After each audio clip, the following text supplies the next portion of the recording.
We knew the storm was bad, but we didn't know really how bad. And then Friday morning, the water, we had it pretty well under control until we didn't. And that's when the storm hit. And then we lost all connectivity with the world, just like I think everybody else did. Then the pump stopped, and then the water just rose to a level that the building just couldn't take. So it was coming up the ramps in several different places, probably up to my shoulder in a few areas. And so all in all, once the water subsided, there was 20 classrooms and a gym that had been impacted, not to mention the water that probably went up underneath.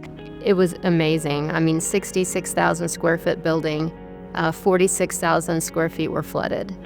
And there was just mud and debris everywhere. You know, we walked through the building. Classrooms that were in perfect condition the day before were just destroyed. It was truly unbelievable.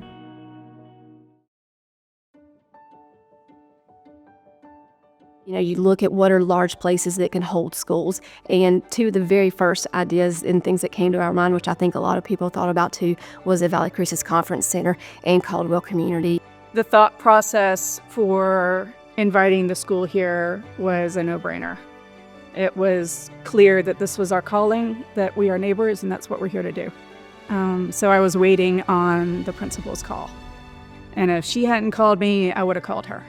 The second and the fourth grade are currently in the schoolhouse that operated here from 1896 until 1942.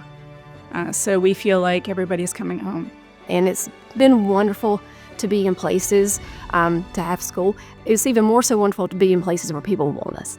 I was surprised. And at that moment, I went home and I told my wife, I said, geez, the campus actually looks to be really good.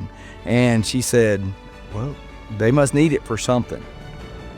The silver linings for having middle school students on a college campus, I think, are many. I'm actually so excited about that. We've joked that we kind of want to do a pilot with this group of middle schoolers and see what happens to them after high school, because they're on a college campus and they can see themselves here. You know, my goal has always been, and the goal of Dr. Porch is to bring people to this campus. And this opportunity to bring middle school students to our campus, it epitomizes exactly what it is we've tried to do. I would say the lesson is that if your people are okay, it's going to be okay. Just really helped me realize how much that the relationships with the people that you care about is really what it's all about.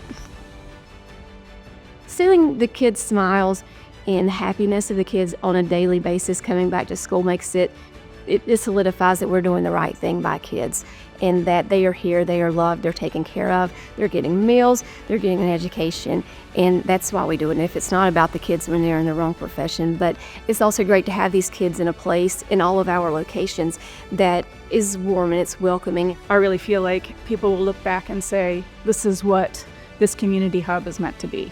We're a part of this community, and not just Valle Crucis. If it was any other school, you know, that we would be there to be a part of that solution. Watauga's school system, it's not just Watauga's school system, it's this whole community school system. And I think the way that our partners have really come together really highlights that. It's, you know, everybody's taking care of our kids in this county, and I think that that support, I think we'll see the benefits of that long term.